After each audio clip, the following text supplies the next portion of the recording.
A lot of educators will tell you to sell, and granted, price is creating lower lows and lower highs.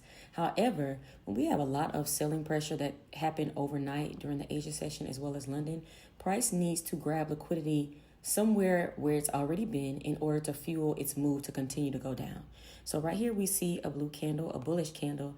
Price is going into an area where this says a previous week's low, whereas there are pools of liquidity. And then there's also a previous day's low where there are additional pools of liquidity, as well as London's 50% and London's high and Asia's low. So in any of these areas, we want to see price go to quickly, reject quickly, which is called displacement, print a bearish 5-minute candle at the minimum, and then continue to go down. But before we do anything, we just need to wait and see. We're not predicting the market.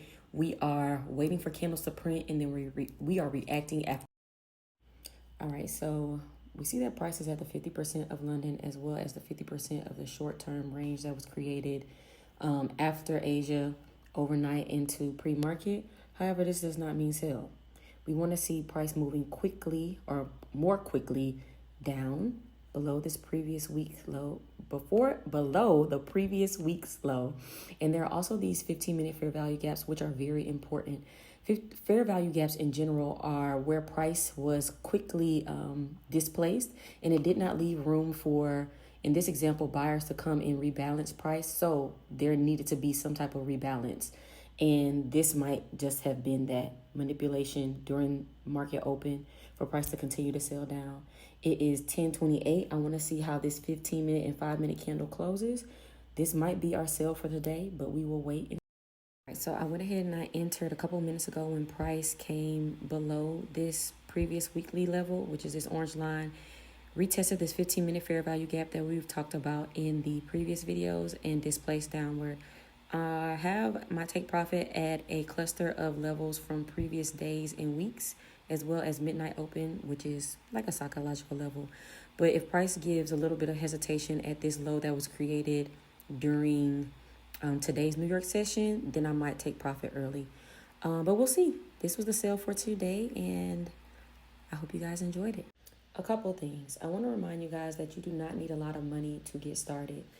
I'm going to make a video about prop firms as well as personal accounts where you can start with where you are, practice, and then build income as you go, which is totally legal and actually regulated. Additionally, you do not need to risk a lot of money in order to make a lot of money. If you guys saw, I risked $154 because that is all I'm willing to lose today. I'm too close to a payout, and I don't want to take any losses, and especially not any big ones, which I'll talk about in that prop firm video. And patience. You guys saw that I recorded.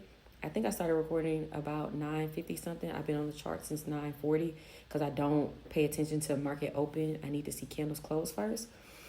I recommend that you find some patience, that you ask the Lord for some patience, because if you can't wait an hour to make your daily salary, I don't know what to tell you. I tried to practice what I preached today, but price was not moving as quickly as I wanted it to. It came down to this area where a major gap was filled and gave too much bullish momentum up. Babe, I took my money and ran.